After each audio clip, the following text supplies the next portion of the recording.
आते हैं तो जरूरी नहीं है कि बहुत लोग आपको आशीर्वाद देने ही आए हैं।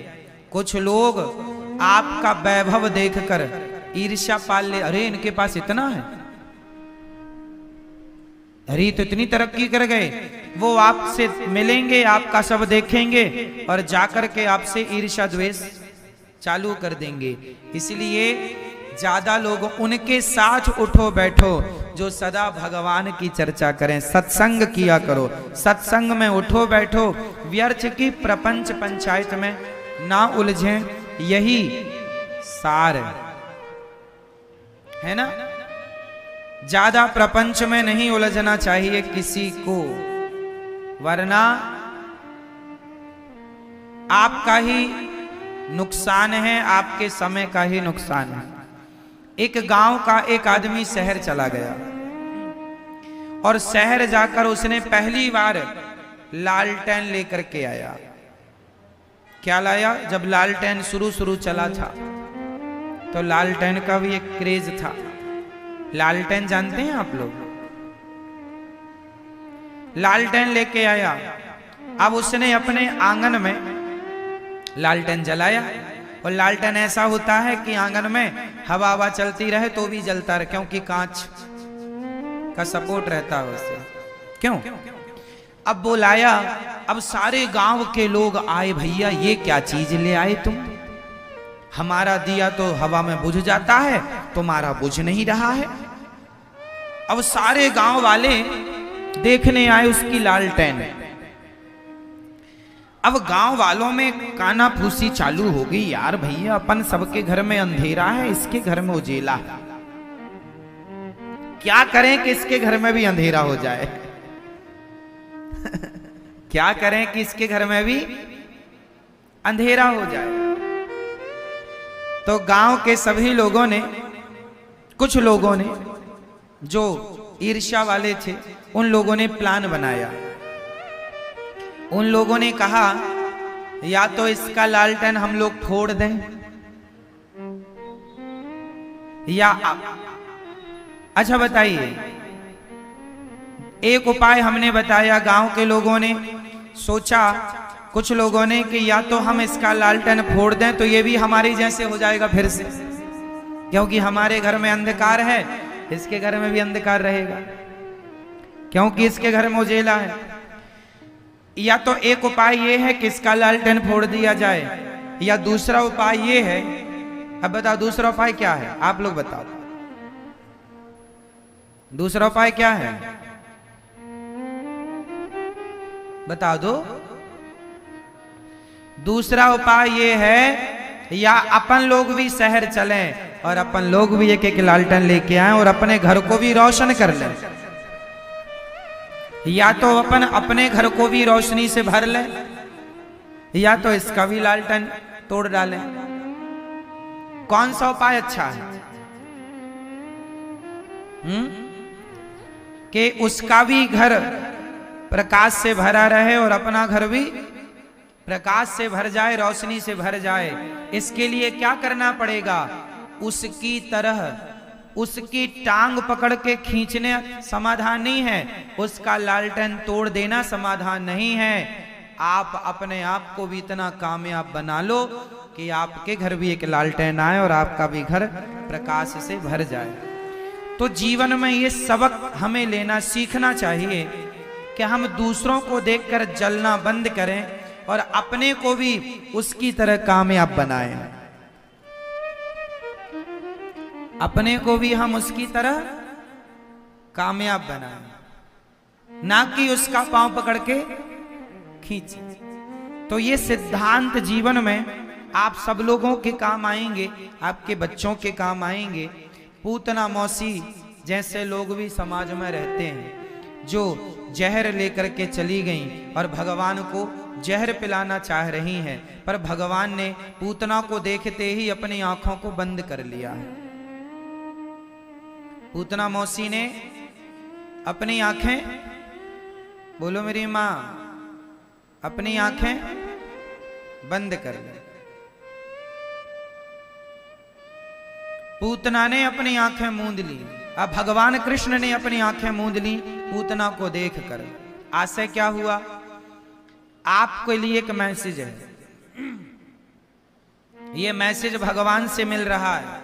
भगवान श्री कृष्ण कहना चाहते हैं कि जो लोग आपके लिए जहर लेकर खड़े हों, जो लोग सदा आप के लिए बुरा सोचते हो, ऐसे लोगों को देखकर नेत्र बंद कर लो और ऐसे लोगों से सदा दूरी बना करके रखो।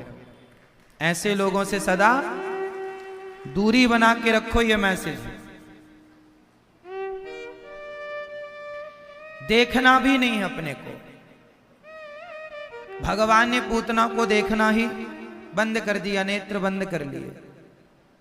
देखना भी नहीं चाहिए ऐसे लोगों को जिनके मुख में तो राम राम है, बगल में छुरी है। ऐसे लोगों को देखना नहीं चाहिए। आप लोग भी अच्छे लोगों से दोस्ती करना सीखिए, ऐसे लोगों से बचिए। अच्छा, जो आदमी किसी के लिए भी कपट रखता हो, उस आदमी से आप दोस्ती मत कीजिए, क्योंकि वो आदमी जिसके अंदर कपट आज किसी और के लिए है, कल आपके लिए भी तो कपट रख सकता है। ऐसे लोगों से दूरी बनाइए जिनके अंदर कपट हो, जिनका हृदय निष्कपट भाव, जो निष्कपट हैं, जो सच्चे हैं, सीधे हैं, सरल हैं, सहज हैं, ऐसे लोगों से दोस्ती करना सीखिए। भोले हैं, जो अंदर बाहर एक से हैं। भगवान कृष्ण ने नेत्र बंद कर लिए। हम देखना भी ठीक नहीं समझते, क्योंकि पूतना का तन सुंदर है, मन सुंदर नहीं। देखो मैसेज है ये आपके लिए, है ना। भगवान को पूतना ने उठाया और अपना स्तन मुंह में दे दिया। भगवान ने जहर पिया, जहर पीने लग गए भगवान। और जहर पीने के बाद भगवान ने क्या किया? थोड़ा दूध था, दूध पीने लग गए। अब थोड़े से प्राण थे पूतना के, भगवान श्री कृष्ण ने प्राण पीने शुरू कर दिए और प्राण पी करके पूतना को मार दिया भगवान ने। इससे क्या मैसेज मिला? ये कथा ये कहती है कि जीवन में हमें या तो ऐसे लोगों से दूरी बना लेनी चाहिए, दुष्टों से, है ना, या फिर जब वो आपने आंख बंद कर ली, आप, भगवान ने तो पूतना को देखा नहीं, पर पूतना फिर भी पास आ रही है और फिर भी पंगा ले रही है, तो आप अपने आप को इतना स्ट्रांग बनाइए कि आप पहले तो दुष्टों को इग्नोर करें, पर फिर भी वो आपके पास आए तो आप इतने मजबूती से उनके सामने खड़े होइए कि आपसे डरकर वो सदा सदा के लिए चले जाएं, है ना। अपने आप को इतना मजबूत कीजिए। फिर पूतना का भगवान ने प्राणों का पान कर लिया और पूतना जब गई, पूतना के शरीर से चिपके रहे भगवान, वो उड़ती रही, प्राण पिए नीचे गिरी। नंद बाबा कर चुका कर आए, यहाँ मैया भगवान को उठा कर ले गई और गाय की पूंछ से लाला की नजर उतारती हैं। अब भगवान कंस के यहां से कर चुका कर नंद बाबा जी आए। वसुदेव जी ने कहा कि बड़ा संकट है, गोविंद पर जाइए, समझाया। और यहां पूतना का शरीर नंद बाबा को मिला। कुल्हाड़ी से काट काट करके अनेक चिताएं बनाई, चिताओं पे शरीर रखा, आग लगाई। पूतना के शरीर से दुर्गंध नहीं निकली। क्या निकली? जोर से क्या निकली? सुगंध। क्यों निकली? पूतना भले राक्षसी थी, भले दुष्ट थी, पर भगवान के पास आई।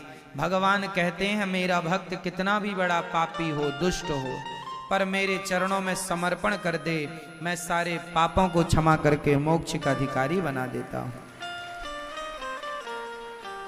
गोस्वामी जी सहित वही जो मेरे सन्मुख होता है, जब जो मेरे सन्मुख होता है मैं उसे, कितना भी बड़ा पापी हो, उसका उद्धार कर दिया करता हूं, उसको परम धाम परम गति दे दिया करता हूं। तो मेरे गोविंद, मेरे भगवान परम दयालु हैं। पूतना जैसी पापनी को तार दिया है, तो आप और हम तो पूतना से फिर भी बहुत अच्छे हैं, क्यों मेरी मां? इसलिए पूतना पर कृपा करी है तो हम पर भी कृपा करेंगे कभी ना कभी। ये विश्वास रखिएगा कि भगवान हम सब पर बड़ी कृपा कभी ना कभी जरूर करेंगे। इसलिए तो ठाकुर जी की कृपा हम लोगों को मिलती रहे, उसके लिए सदा आप भगवत चिंतन करते रहा करिए, भगवान को याद करते रहा करिए। भूलू ना हे नाथ, मैं आपको कभी भूलू नहीं। पूतना पर कृपा हुई। अहो वकीयम स्तन काल कोटम जिघांसयापा ययदाप्य साध्वी लेभे गतिम धात्र्युचिता ततोन्यम कंबा दयालु शरणं ब्रजेमा। बड़ी कृपा की भगवान ने, न जाने कौन से गुण पर दया निधि रीझ जाते हैं, यही सदग्रंथ कहते हैं, यही हरि भक्त गाते हैं। भगवान बड़े दयालु हैं। कौन से गुण पर किस पर कब रीझ जाएं कोई नहीं जानता। ऐसे परम दयालु भगवान के श्री चरणों में बारंबार नमस्कार करते हैं। बोलिए कृष्ण कन्हैया लाल की जय। जय जय श्री राधे। तो भगवान पूतना पर कृपा करते हैं और करवट बदले तो शकटासुर आया। छकड़े पर जाकर बैठा, भगवान ने शकटासुर पर कृपा की, उसको भी मार गिराया भगवान ने। फिर तृणावर्त आया, तृणावर्त को मारा। बवंडर के रूप में आया, गर्मियों में हवा चलती ना गोल गोल, उसके रूप में आया और भगवान ने तृणावर्त को मार गिराया, मार दिया। तृणावर्त पर कृपा हुई। माता देवकी पिछले बार में ये कैकेयी माँ थी। जब माता कैकेयी राम जी से मिलने चित्रकूट गई, राम मुझे माफ कर दो। राम जी ने कहा माँ मैं आपको कैसे बताऊं कि मैं आपसे नाराज नहीं हूं माँ। कैकेयी माँ ने कहा यदि तुम नाराज नहीं हो तो मुझे एक वचन दो। हाँ हाँ क्या चाहते हो? एक इच्छा है मेरी, पूरी करोगे? हाँ हाँ जरूर। कैकेयी माँ ने कहा राम तुम मेरे पुत्र बनकर आना अगले जन्म में। भगवान ने कहा माँ मैं पुत्र तो बन जाऊंगा पर आपका दूध नहीं पी सकता। इसलिए भगवान ने कैकेयी माँ को देवकी बनाकर भेज दिया। जन्म तो लिया पर दूध ना पिए। दूध किसका पीते हैं? माँ यशोदा का। तो दूध माँ यशोदा का पीते हैं। क्या बताएं भगवान। अच्छा यहां पर एक छोटी सी कथा और है। कहा जाता है कि भगवान श्री कृष्ण यशोदा ने क्या जन्म दिया था? बेटा या बेटी? हाँ? यशोदा ने बेटा भी जन्म दिया था और बेटी भी जन्म दी थी। ये कथा बड़ी गूढ़ है। कभी कभी मैं आपको सुनाता हूं ये कथा, हर बार नहीं सुनाता। ये बड़े बड़े संतों का और ग्रंथों का भी मत है। ये मत क्या है समझिएगा। कहा जाता है कि जब भगवान श्री कृष्ण, अच्छा भगवान की आने की प्लानिंग तो कई युगों पहले हो जाती है। तो भगवान श्री कृष्ण की प्लानिंग थी यशोदा माँ का बेटा बनने की, कि मैं इनके गर्भ से ही जन्म लूंगा। पर माता कैकेयी ने बीच में मांग लिया कि हम आपकी मां बनना चाहते हैं। तो भगवान ने कहा, थोड़ा प्लानिंग चेंज कर दी भगवान ने। तो प्लानिंग जब चेंज हुई तो क्या हुआ समझिएगा। माता देवकी के यहाँ एक पुत्र हुआ जिन्हें हम कृष्ण कहते हैं, जिन्हें लेकर के वसुदेव जी चले। ये तो आप सब जानते हैं। अब यशोदा की बात बताऊं। माँ यशोदा ने अष्टमी की रात्रि को उन्होंने 2 बच्चों को जन्म दिया था। एक थी वो कन्या जिसे वसुदेव जी ले गए थे, पर एक बेटे को भी जन्म दिया था माता यशोदा ने। वो बेटा कहां गया? तो यशोदा मां का बेटा और देवकी मां का बेटा, ये दोनों मिलकर एक हो गए। ये दोनों, ये भगवान है ना, क्योंकि भगवान ने कह दिया था यशोदा मां से मैं तुम्हारा भी बेटा बनूंगा, और कह दिया था देवकी मां को तुम्हारा भी बनूंगा। तो अब भाई 2 बेटे बनने हैं, तो दोनों के बेटे बने, पर दोनों मिलकर एक हो गए। ये मर्म कोई जान ना सका संतों के मुख से, और कुछ ग्रंथों में भी इसका कहीं कहीं प्रमाण मिलता है। तो देवकी पुत्र और यशोदा पुत्र दोनों मिलकर, क्योंकि वो भगवान है, वह एक रूप भी बना सकते हैं, अनेक रूप भी बना सकते हैं। अभी कथा आएगी आगे कि जब ब्रह्मा जी ने भगवान के मित्रों को चुराया, बछड़े और ब्रजवासी ग्वाल वालों को, तो वहां भगवान स्वयं ब्रजवासी बन गए, खुद ग्वाल वाल बन गए, खुद बछड़े बन गए। तो भगवान अनेक रूप में। जब राम जी 14 साल का वनवास पूरा करके गए और अयोध्या के सारे लोग सोचे कि पहले राम जी मुझसे मिलेंगे, तो राम जी को लगा कि पूरे लोगों से एक एक से मिलने में तो सालों लग जाएगा। तो जितने लोग थे उतने राम बन गए। एक समय में सबको ऐसा लगा कि पहले हमसे मिले, पहले हमसे मिले। ये मर्म कोई ना जान सका। तो भगवान है, वो अनेक रूप बना सकते हैं। समझ में आई ना? तो यशोदा और देवकी मां के पुत्र दोनों अलग अलग समय पर, समय एक ही लगभग था, पर अलग अलग जगह जन्म लेते हैं, पर दोनों मिलकर एक हो जाते हैं।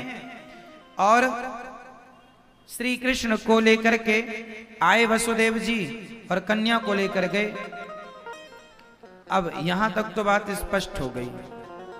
अब आगे सुनो। जब भगवान को लेने अक्रूर जी आए और भगवान को वृंदावन से लेकर जाने लगे, तो कंस को जिस कृष्ण ने मारा, अब आपको बताना होगा कि कंस को जिस कृष्ण ने मारा वो कृष्ण कौन थे? देवकी पुत्र या यशोदा पुत्र? बोलो मेरी मां। वो पुत्र कौन थे, किनके थे? वो जो कृष्ण आए थे मथुरा से, वही कृष्ण मथुरा गए हैं। जो वृंदावन में यशोदा के यहां पैदा हुए थे, वो आज भी वृंदावन में ही हैं। वृंदावन का कन्हैया कहीं वृंदावन से गए नहीं है। जो द्वारिकाधीश है वो देवकी पुत्र द्वारिकाधीश है। यशोदा पुत्र कन्हैया तो आज भी ब्रज के कण कण में, भक्तों के हृदय में, ब्रजवासियों के मन मंदिर में समाये हुए हैं। आज भी पादमेकम न गच्छति, एक पग भी भगवान वृंदावन से बाहर नहीं रखते। जो यशोदा के पुत्र हैं कन्हैया, वो कहीं गए थोड़ी हैं, यहीं गोपियां अब आप सवाल करेंगे कि फिर जब भगवान गए नहीं तो गोपियां भगवान के लिए क्यों रो रही थी? फिर उद्धव जी क्यों मैसेज लेकर आए? तो इसका भी उत्तर लीजिए। उद्धव को अपने ज्ञान का घमंड हो गया था। उद्धव जी को अपने ज्ञान का अभिमान हो गया था। तो एक भक्त के अभिमान को तोड़ने के लिए भगवान ने लीला रची और गोपियों के सामने इसलिए भेजा क्योंकि गोपियां प्रेमी हैं तो प्रेम का रंग थोड़ा सा उद्धव जी पर चढ़ जाएगा। इसलिए अपने भक्त को प्रेम की शिक्षा देने के लिए भगवान ने ये लीला रची। बाकी आप इस प्रसंग में गौर से सुनेंगे तो समझ में आएगा कि जब उद्धव जी गोपियों के पास आए और कहा कि कृष्ण के लिए क्या रोना, वो तो सर्वत्र हैं, तब भगवान वो गोपियों ने कहा ये ज्ञान हमें ना दो। तब गोपियों ने अपने बगल में कृष्ण का दर्शन कराया था उद्धव जी को। ये देखो हमारे बगल में बैठे। उद्धव जी की आंखें चकरा गईं। अरे मैं तो इन्हें मथुरा छोड़कर आया हूं, ये तो यहां भी हैं, यहां वहां सब जगह है, तो भगवान तो सब जगह है। तो उद्धव जी को बाद में समझ में आ गया कि यहां के कन्हैया यहीं है। गोपियों के पास, गोपियों से एक पल के लिए भगवान दूर नहीं, एक क्षण के लिए दूर नहीं है। वृंदावन छोड़कर कहीं गए नहीं। आज भी बिहारी जी के रूप में ठाकुर जी वृंदावन में ही हैं। जो बिहारी जी हैं, जो राधा रमण जी हैं, जो राधा वल्लभ जी हैं, जो गोपीनाथ जी हैं, ये यशोदा के लाला ही हैं।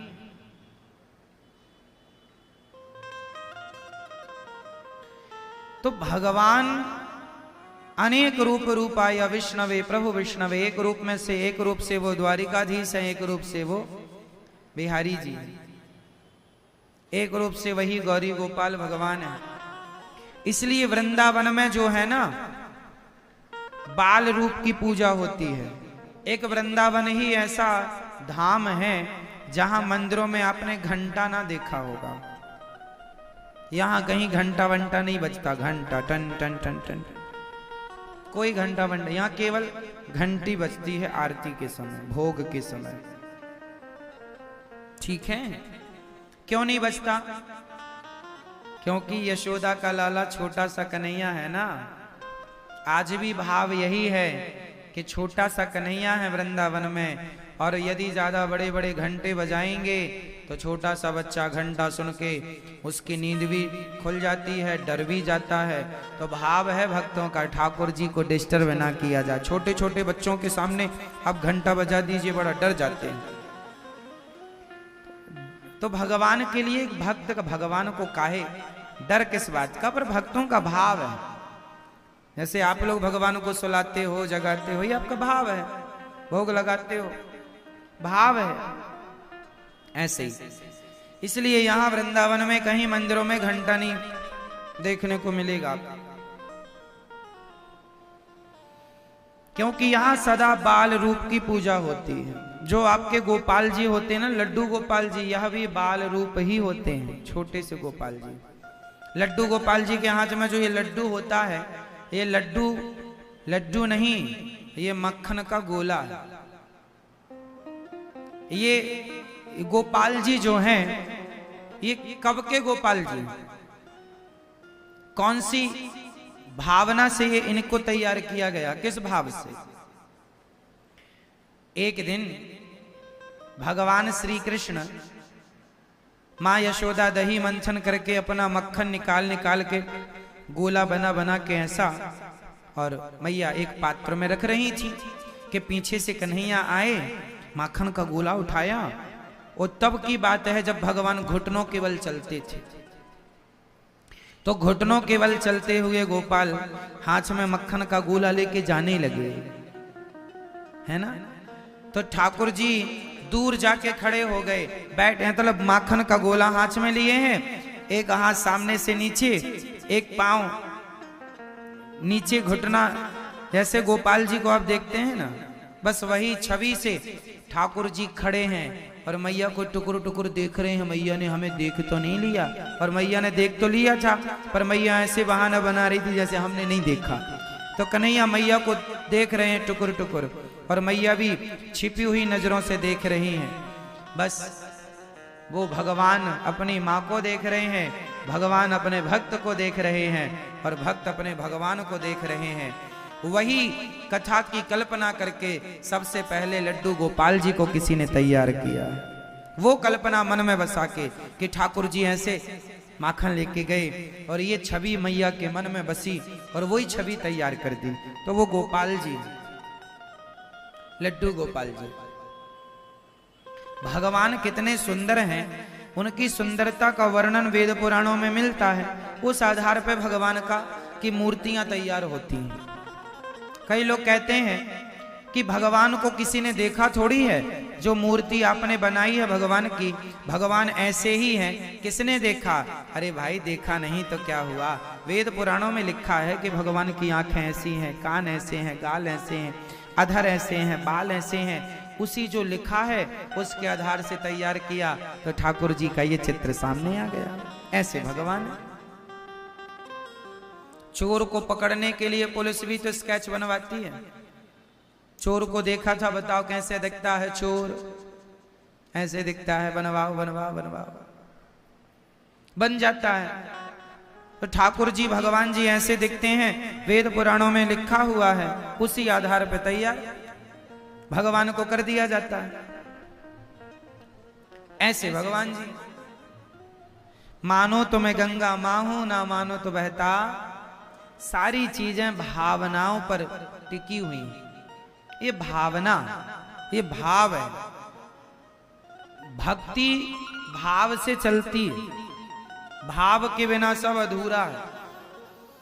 भाव का भूखा हूं मैं, भाव ही एक सार है, भाव से भजले मुझे तो भव से बेड़ा। भाव है। भगवान भावनाओं पर टिके हुए हैं, भावना की नींव पर। किसी के अंदर भाव ही नहीं है ना? अब किसी की पत्नी अपने पति से बहुत प्रेम करती है, पर उसके पति के अंदर प्रेम का कोई भाव ही नहीं है, तो वो अकेली कब तक प्रेम करे और प्रेम की बातें भी कब तक करे? जितना भाव आपके अंदर है उतना आपके पति में हो तो वो गृहस्थी अच्छी चलती है। क्यों जी, सही है? हाँ या ना? तो दोनों में भाव होना चाहिए। ये भाव, ये चीज है जो मैं आपको समझाने के लिए बात कह रहा हूं कि अकेली पत्नी ही अपने पति से प्रेम करती रहे, वो ही उसका आदर सम्मान करती रहे, और पति के लिए, पति के अंदर उसकी पत्नी के प्रति कोई आदर भावना हो, कोई रिस्पेक्ट की भावना ना हो, कोई सम्मान का भाव ना हो, कोई प्रेम ना हो, कोई अटैचमेंट ना हो, तो एक का अकेले का भाव क्या कर लेगा? इसी तरह अब ये भाव कहीं बाजार से खरीद के नहीं लाए जा सकते कि आपके पति के अंदर भाव नहीं है तो भैया जरा 2 किलो भाव दे दो, पति को खिला देंगे। ये भाव बाजार से मिलने वाली चीजें नहीं, ये तो नेचुरल है, होता है, किसी किसी में होता, सब में यही है। भगवान के प्रति भी ये प्रेम, ये भाव किसी किसी के अंदर होता है, सबके अंदर नहीं होता। कहां से लाओगे? तो ये प्रेम है। भगवान भाव के भूखे हैं, वही भाव चाहिए। शबरी वाले भाव चाहिए, विदुरानी वाले भाव चाहिए, मीरा वाले भाव चाहिए। अब ये बाजार में मिलते नहीं। ये होता है, ये जागता है। कई बार नास्तिकों को भी जाग जाए तो जाग जाता है। जिसे जाग जाए वो कहने लग जाता है कि कृष्णात् परम किमपि तत्त्वमहं न जाने। मैं कृष्ण के अतिरिक्त फिर किसी को नहीं जानता, कि इनके सिवा भी कोई है। यही भाव है। भाव जगत में ही सब कुछ है, जिसे हम कहते हैं कल्पना। अच्छा आप लोग चलो, मैं आज भाव की एक बात करता हूं, प्रैक्टिकल करता हूं। भाव क्या होता है? आओ मैं आपको एक भाव में ले चलता हूं। देखो, भगवान की पूजा 2 प्रकार की होती है। एक शारीरिक पूजा होती है जो शरीर से की जाए, जैसे गोपाल जी को नहवाना, आप लोग नहलाते हैं तो बड़े भाव से एक थाली लिया करो, थाली में एक स्टार बनाकर भगवान जी का नाम लिखा करो, ओम बीच में लिख करके एक खंड में नमो, फिर नारायणाय ऐसे लिख करके थाली में चंदन से, फिर ठाकुर जी उस चंदन से लिख के थाली में तुलसी का दल डाला करो और तुलसी की आसन में भगवान जी को फिर बिठाया करो। भगवान जी को गोपाल जी को बिठाओ और बिठाकर भगवान जी को स्नान कराना चाहिए। कैसे कराना चाहिए? भगवान जी को एक थाली में क्या बनाना चाहिए? सबसे पहले चंदन का स्टार बनाना चाहिए, लिखना चाहिए उसमें भाव से जो आपका मंत्र है, मूल मंत्र आपका, वो लिखिए और भाव से उसमें ऐसे ठाकुर जी को बिठाइए। ठाकुर जी को बिठा करके फिर जल से, दूध से, दही से, जो आपकी श्रद्धा, आपका जो व्यवस्था है उससे जल। भगवान ये नहीं कहते मुझे दूध से नहवाओ, भगवान ये नहीं कहते कि हमें दही से नहवाओ। भगवान मांगते कुछ नहीं है। ये जो हम लोग करते हैं ये हमारा अपना भाव होता है। ये हमारा अपना क्या होता है मेरी माँ, कि हम भगवान जी को दूध से नहवाएं, दही से नहवाएं, घी से नहवाएं। ये हमारा भाव है। भगवान थोड़ी कहते हैं कि हमें दूध दो, मैं प्यासा हूं, मैं भूखा हूं ना। कई लोग कहते हैं कि आप शंकर जी के ऊपर दूध चढ़ाते हैं, पिक्चरें भी बन गई इस पर, आप शंकर जी के ऊपर दूध चढ़ाकर बहा देते हैं, वो गरीबों को बांट दो। अरे गरीबों को देना भी हमारा भाव है, देते ही हैं आप लोग, हम लोग, सब लोग, जो बनता है उनको देना भी भाव है। और शंकर जी के ऊपर दूध चढ़ाना भी एक भक्त का भाव है ना। कोई तुम्हारे बाप से थोड़ी मांग कर ला रहे हैं कि भैया तुम दो तब चढ़ाएंगे, है ना। सही है, ये भाव है, ये भाव जगत है। हिंदू धर्म को टारगेट करके कितनी पिक्चरें बन गई हैं। अन्य धर्मों में कोई नहीं बना सकता, क्योंकि हिंदू जितना सहज है, सरल है, इतना कोई नहीं। हिंदू सहनशील ज्यादा है, सहता ज्यादा है। और वो लोग पिक्चर बनाने वाले लोग नहीं, वो कुछ भी। अभी एक रामायण मैंने सुना है, रामायण का कोई सीरियल आने वाले, पिक्चर बनी है रामायण, जिसमें राम जी, हनुमान जी सब हैं, जिसमें अलग अलग ढंग से देवी देवताओं को प्रस्तुत किया गया है। क्यों जी, सही है। हनुमान जी ऐसे बने हैं कि ये लोग आज तक किसी के हुए हों तो बताओ, किसी के ना हुए, आपके हो जाएंगे।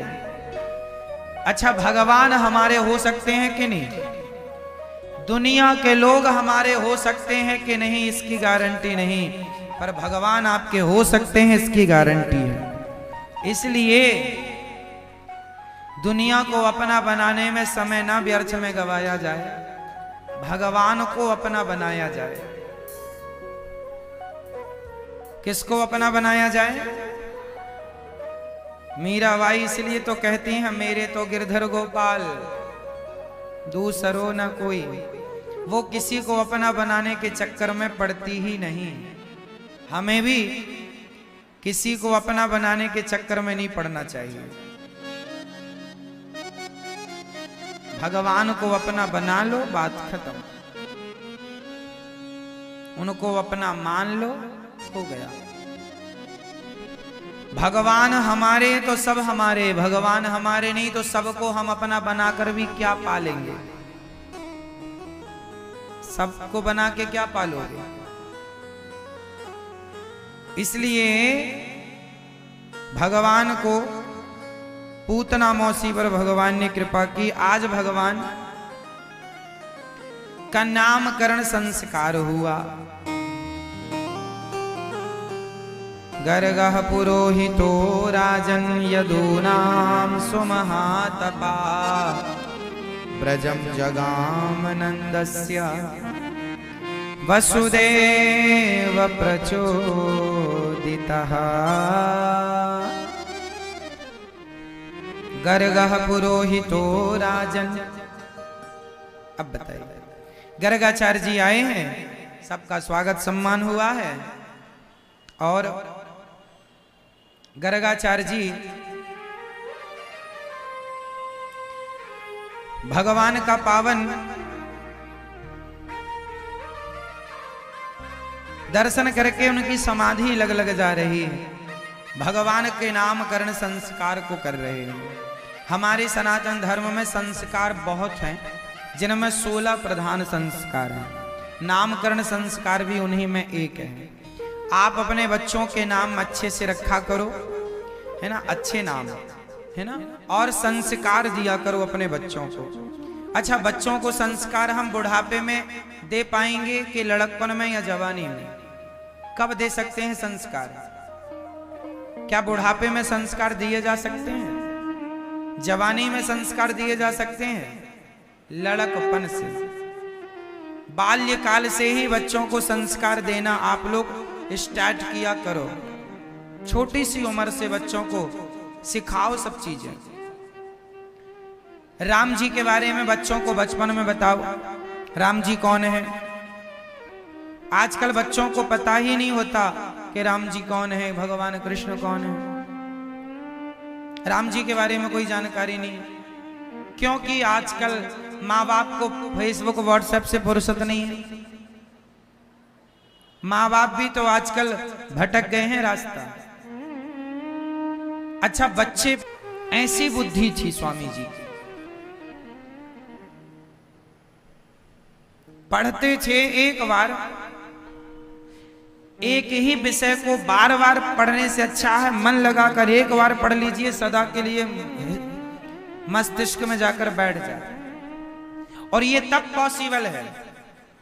बच्चों को ये चीज आप लोग सिखाया करो कि जो पढ़कर आते हो, इसलिए आप अपने छोटे भाई को पढ़ाया करो, वही पढ़ाओ जो पढ़ के आए हो। तो पढ़ाने से ना वो चीजें जल्दी आ जाती हैं। पढ़ाने वाला जो होता है वो ज्यादा जिम्मेदार होता। पढ़ने वाला जिम्मेदार है कि पढ़ाने वाला?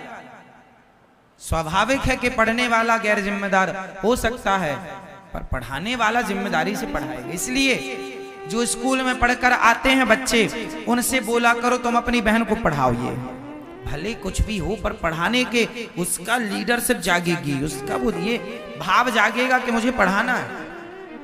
उस हिसाब से कल वो पढ़ेगा कि हमें भूलने के लिए नहीं पढ़ना, हमें पढ़ाना भी। तुम ही कह दिया करो, बेटा जो आपने पढ़ाया वो हमें पढ़ाओ, तुम ही पढ़ लिया करो। इससे क्या होगा, बच्चे जल्दी मजबूत होंगे। इतना समय पढ़ाई में खर्च करने की आवश्यकता नहीं है। हमारे देश में आज जितना समय पढ़ाई में लगता है, इतनी आवश्यकता नहीं है। भगवान श्री कृष्ण केवल 64 दिन पढ़ने के लिए गए, और 64 दिन में वो सीख कर आए जो व्यक्ति सारी जिंदगी ना सीख पाए। वो भगवान है, छोड़ो, वो भगवान है, पर फिर भी सामान्य व्यक्ति है ना, बहुत कम समय में बहुत ज्यादा सीख सकता है।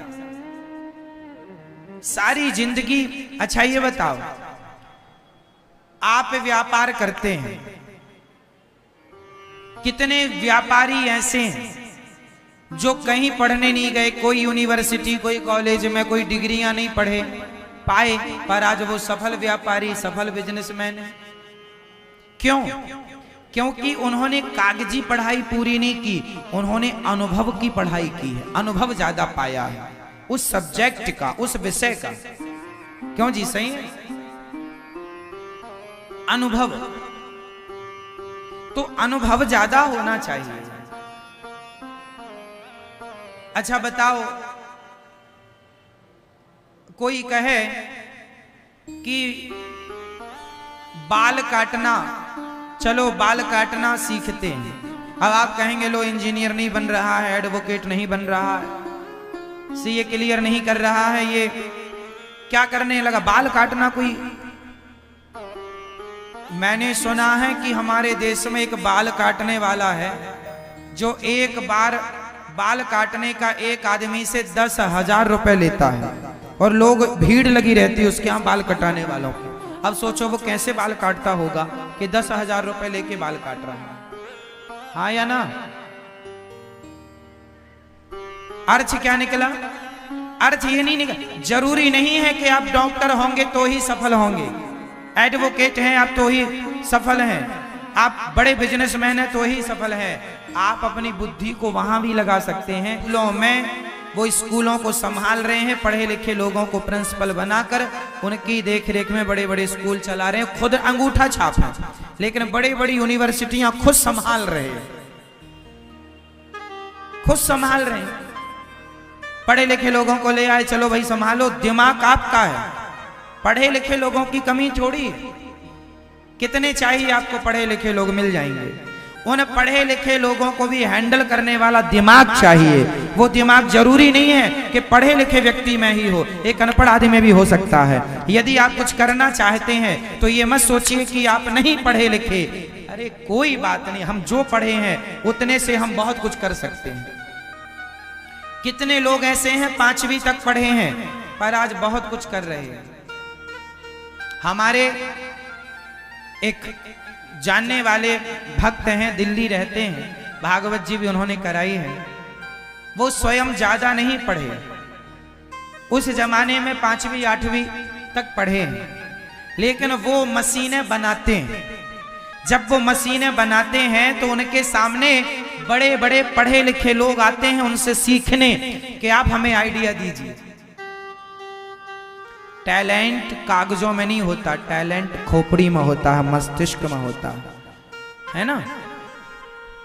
यदि आपके अंदर योग्यता है तो आपको डिग्री की आवश्यकता नहीं है, और डिग्री है तो अच्छी बात, हम ये नहीं कहेंगे यहाँ कि डिग्री ना हो, पढ़ाई लिखाई करो अच्छा है, पर नहीं पढ़ पाए तो भी हार मानने की जरूरत नहीं है। ये कहना ये है, समझ रहे हैं आप लोग। बस यही है कि आप पढ़ लिख करके देश के लिए कुछ करिएगा, आपकी शिक्षा कहीं बोझ ना बन जाए आप पर, देश पर।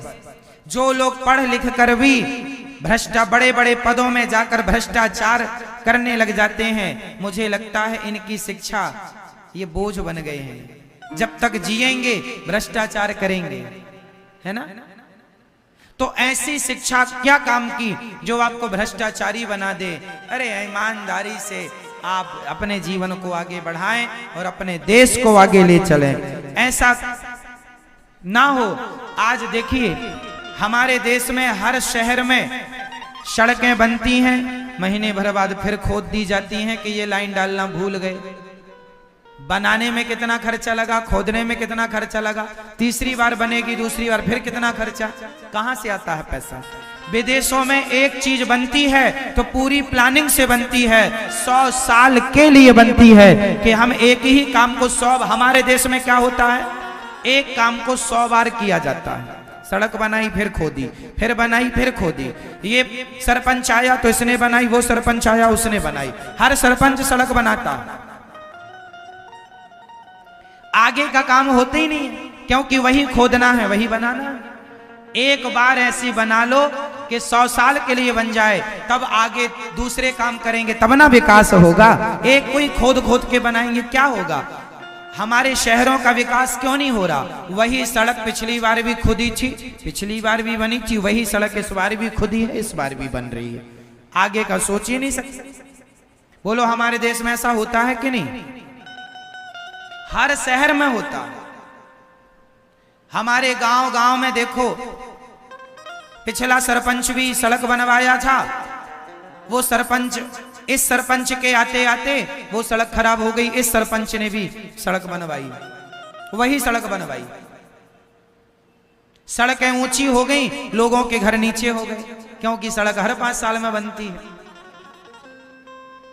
बोलो हाँ या ना। जब आप लोगों का घर बना होगा तो सड़क से ऊंचा था, अब सड़क ऊंची हो गई, सड़क का पानी घर में आता है।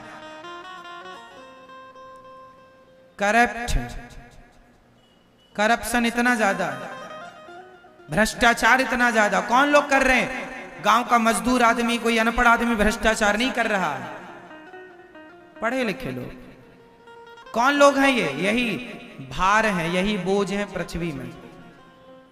शिक्षा का अर्थ ये नहीं है कि आप भ्रष्टाचारी हो जाएं। शिक्षा का अर्थ है वही शिक्षक श्रेष्ठ शिक्षक है, वही पढ़ा लिखा श्रेष्ठ पढ़ा लिखा है, मान्य होगा जो ईमानदारी से अपने उस काम को करता हो जो उसे काम दिया गया। ईमानदारी, मन लगा के पढ़ाए, मन लगा के काम करे। गलतियां किसकी? अभी बंबई में आपने सुना होगा, पिछले साल की घटना है, कुछ महीनों पुरानी घटना है। एक ओवरब्रिज बन रहा था, नीचे से गाड़ियां जा रही थी, ओवरब्रिज की वो बड़ी सी जो लंबी बीम होती है वो गिर गई। गाड़ियों में ना जाने कितने लोग स्पॉट पे मारे गए। पता लगाया गया कि वो गिरा कैसे। बोले वो इंजीनियर ने वो काम करना भूल गया था, वो काम नहीं कर पाया, उसे कसना भूल गया था, है ना, नट बोल्ट से कसना भूल गया, सोचा कल कस लेंगे। लेकिन इतना बड़ा वजन ऊपर रखा है, कैसे बिना नट बोल्ट के रखेगा? कितनी बड़ी लापरवाही। गलती आपने की, केवल नट बोल्ट नहीं कसा, गिर गई, वो लोग मारे गए जिनका कोई लेना देना नहीं था। गलती कोई करता है, भोगता कोई है। इसलिए हमारे देश में ऐसी शिक्षा की जरूरत है, कम ही पढ़ें पर जितना पढ़ें वो व्यवस्थित पढ़ें, जिम्मेदारी पूरी करना। अब हमारे देश में सड़कों के बीच में गड्ढा खोद देते हैं, उसमें वो ढक्कन लगाना, सीवर लाइन में ढक्कन लगाना भूल जाते हैं। कितने लोगों की हमारे देश में डेथ हो चुकी है इस बात पर, ढक्कन लगाना भूल गए थे। ऐसे लोगों को काम पे रखा क्यों जो भूल जाए? और भूल जाने के लिए तुम्हें काम पे थोड़ी रखा है। ये जिम्मेदारी नहीं है कि भूल गए काम। मैं 7 दिन भागवत सुनाता हूं, मैं अपने काम को याद रखता हूं कि मैं किसी कथा का विस्तार करता हूं, किसी कथा को सूक्ष्म करता हूं, पूरी सुनाता हूं, छोटा या बड़ा करके सुनाता हूं, भूलता नहीं हूं। मैं बैठा ही इस काम के लिए हूं, मैं जिस काम के लिए बैठा हूं मैं वही काम भूल जाऊं तो बताइए पर मेरा बैठना व्यर्थ हो गया कि नहीं? हमारे देश में ऐसा चल रहा है कि आप जिसको जिस काम के लिए रखेंगे वो बात, अरे हम भूल गए थे, ये कोई बात नहीं होती। आपकी भूल से कितने लोग मारे गए? सीवर की लाइन में आपने ढक्कन लगाना भूल गए, लोग, गाड़ियां गिर गई, लोग मर गए, उसके ऊपर कितने लोग मारे गए। आए दिन ये खबरें आप सुनते रहते हैं, केवल एक आदमी की लापरवाही से। बस यही हमारे देश में लोग जिम्मेदार नहीं कि जो काम करें उसे पूरा करके पूरा नहीं। 5 बज गए, अब मैं जा रहा हूं। क्यों? क्योंकि मेरा 5 बजे तक का काम था। काम भले पूरा नहीं हुआ हो, 20 सड़क में सरिया बिछी है, भले कोई गिर जाए मर जाए पर हम जाएंगे नहीं जी, ये जिम्मेदारी नहीं है। आप अपना काम पूरा कीजिए, आपके किए काम, अधूरे काम से किसी को हानि ना हो, ये शिक्षा है, ये जिम्मेदारी है। इंजीनियर अपनी जिम्मेदारी पूरी करे। कई डॉक्टर ऐसे हैं ऑपरेशन करते हैं, कैंची पेट के अंदर छोड़ देते हैं। बोलो हाँ या ना? कितने डॉक्टर ऐसे हैं जो सुई अंदर छोड़ देते हैं, कैंची अंदर छूट गई? बोलो हाँ या ना? सुना आप लोगों ने? तुम डॉक्टर किस बात के हो? क्या पढ़ा है आपने? अरे अपने फील्ड में मास्टर बनो, जो काम है उसमें गलती की गुंजाइश ना हो। मेरा सिद्धांत है मैं थोड़ा काम करूं पर जो काम करूं वो गलती ना हो उसमें। मैं गलती करूं तो फिर मैं काम का स्पेशलिस्ट कैसे माना जाऊंगा? फिर मैं क्या काम कर रहा हूं? टालम टोल करने की बात नहीं है कि आपने टाल दिया ना, जिम्मेदारी इसको नहीं कहते। जो काम दिया है उसे पूरा करके पूरा करिए उसे, ये जिम्मेदारी है आपकी, तब देश आगे बढ़ेगा।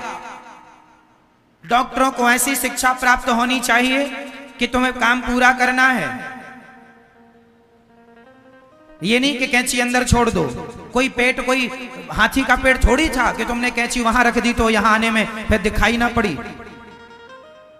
क्यों? कि उस कमरे में कैंची रख गई, कोई कमरा भर का पेट थोड़ी होता, जरा सा होता। देख लो क्या रह गया क्या नहीं। कई लोग वो कॉटन भूल जाते हैं पेट में, रुई भूल जाते हैं, अब रुई के चक्कर फिर फाड़ो पेट। मतलब गैर जिम्मेदार हमारे देश में बहुत मिल जाएंगे, हर फील्ड में। मास्टर टीचर लोग बच्चों को पढ़ाने आते हैं, अभी मैंने सुना कि एक बच्चे ने, टीचर ने एक बच्चे को इतना मारा कि मर गया बच्चा। क्या है ये क्या कर रहे हैं आप? बच्चे को इतना मारा कि मर गया बच्चा। ये क्या शिक्षा है? ये क्या पढ़े लिखे हैं? कुछ भी मतलब हमारे देश में गैर जिम्मेदारी ज्यादा है, लोग जिम्मेदार नहीं है अपने काम को लेके। इसलिए मेरी मान्यता है, ये दास अनिरुद्ध यही कहेगा आपसे, आप जितना पढ़े हैं, जितना जानते हैं, जो करते हैं उसे ईमानदारी से पूरा करना सीखिए। ठीक है? बच्चों को योग्य बनाइए। योग्यता का अर्थ ये नहीं कि बड़ी डिग्री हो, अच्छे संस्कार हैं तो आपका बच्चा योग्य है। डिग्रियां तो दुष्टों के पास भी बहुत है। जो पीएचडी कर लेते हैं वो डिग्रियां बड़ी बड़ी रख कर के भी उल्टे सीधे काम करते हैं, शराब पीते हैं, मांस खाते हैं, ठगते हैं, चोरी करते हैं, डाका डालते हैं, भ्रष्टाचार करते हैं। तो डिग्रियों का क्या करें भाई साहब? संस्कार कहां है ये बताओ।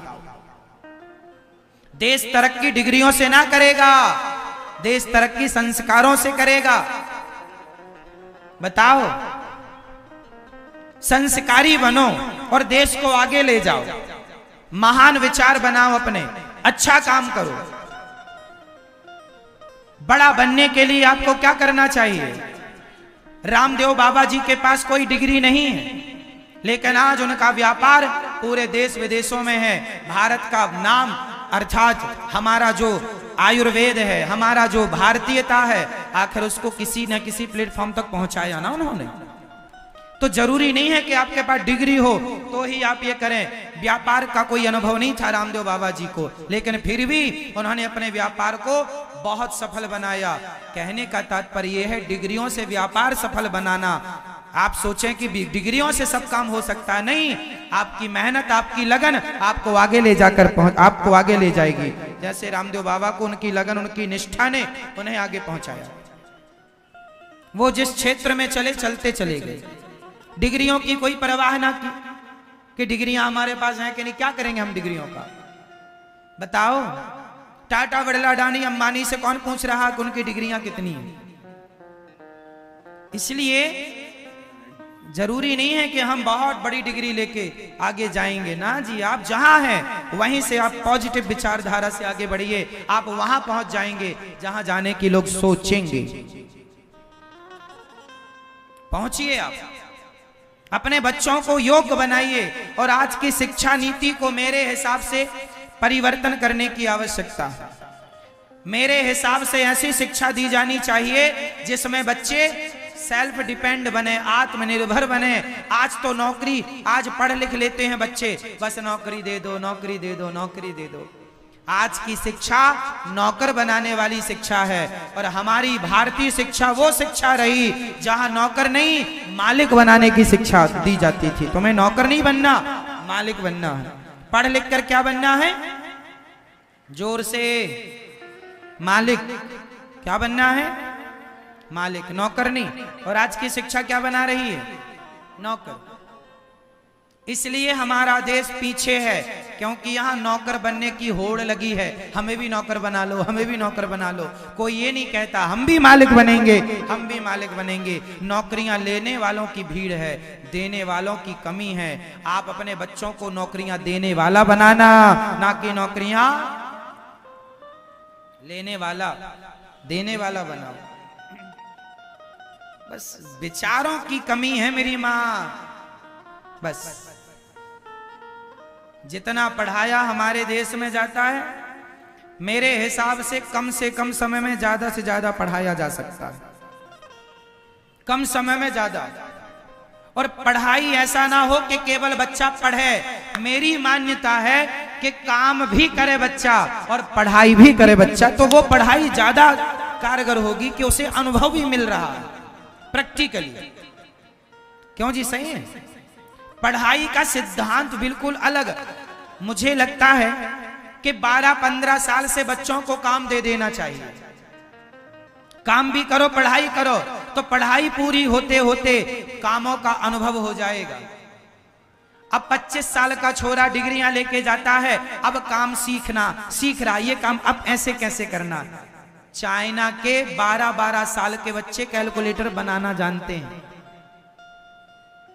चाइना में बच्चे क्या बना लेते हैं, हमारे देश के बच्चे खिलौनों में खेलते हैं, चाइना के बच्चे खिलौने बनाते हैं।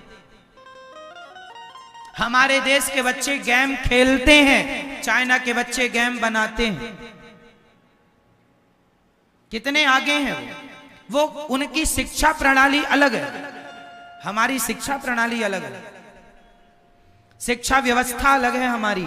मेरी मान्यता यह है कि हमारी शिक्षा प्रणाली ऐसी हो कि बच्चों को शिक्षा के संग संग अनुभव देने, स्कूलों में केवल शिक्षा ना हो, पूर्ण रूपेण अनुभव हो, अनुभव हो। आप एक काम करिए, देखो हमारे यहां इंग्लिश सीखने में बच्चों को कई साल लग जाते हैं। क्या सीखने में? सिंपल है, इंग्लिश सीखना सिंपल है। आप क्या करिए, स्कूलों में ऐसा जो पढ़ाना इंग्लिश आप 1 महीने में सीख सकते हैं, 2 महीने में, बच्चे तो और जल्दी सीख सकते हैं। कैसे? मैं आपको बताऊं। आपको इंग्लिश बोलना नहीं आता, आप उन लोगों के साथ रहना शुरू कर दीजिए जो केवल इंग्लिश में बोलते हैं।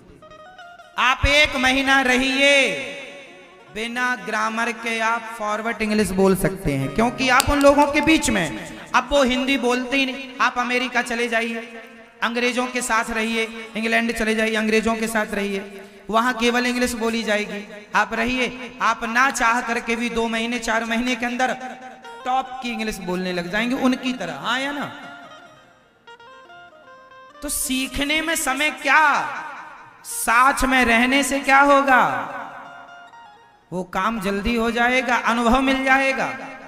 तो हमें शिक्षा के स्तर को ऐसे अब बनाना चाहिए, अनुभव से सिखाना चाहिए।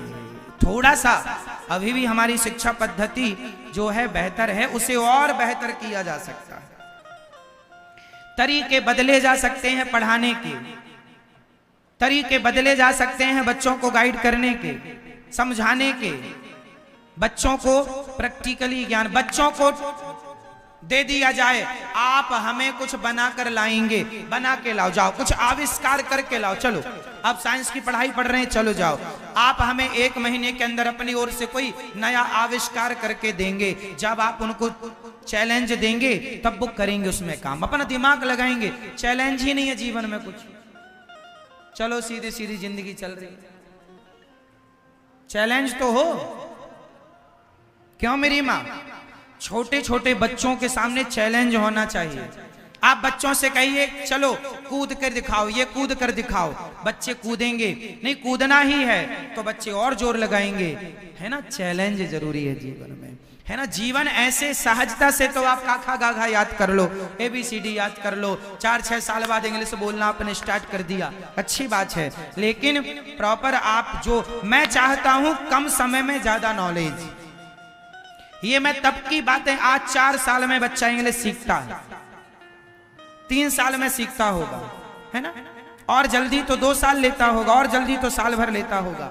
4 महीने में ही हम सीख सकते हैं पूरी। ये पॉसिबल है, नथिंग इज इम्पॉसिबल, कोई भी काम असंभव नहीं है। बस ये करना है। आज पढ़ने में कितना समय, आप PhD करते हैं, लगभग जो बच्चा PhD कंप्लीट कर लेता है उसकी उम्र 25 पार कर जाती है, लगभग सामान्य। शायद कोई हो जो 25 साल में PhD कर ले पूरी। क्यों जी? सही है। 25 साल का आदमी, 25 साल का लड़का लगभग 30 साल की उम्र तक PhD हो पाती है। क्यों जी? सही है। किसी की 27 में हो पाती है, शायद कोई हो जो 25 साल में PhD कंप्लीट कर ले। क्यों जी? सही है। हाँ या ना? 30 साल, कई लोग तो 35 साल में PhD कर पाते हैं। फिर भी मैं 30 साल लेकर चलूं, 25 साल भी लेकर चलूं, तो मैं कहता हूं जो PhD आपने, जो ज्ञान आपने 25 साल में पाया, मैं मानता हूं कि 17 साल की उम्र में भी वो ज्ञान प्राप्त कर लिया जा सकता है जो 30 साल में लोग पाते हैं। पॉसिबल है, नथिंग इज इम्पॉसिबल। जितनी समझदार 30 साल की लड़की होती है उतनी समझदार 18 साल की लड़की हो सकती है, यदि शिक्षा पद्धति बदल दी जाए तो। तरीके से पढ़ाया जाए, वो समझ, वो सूझबूझ, वो जानकारी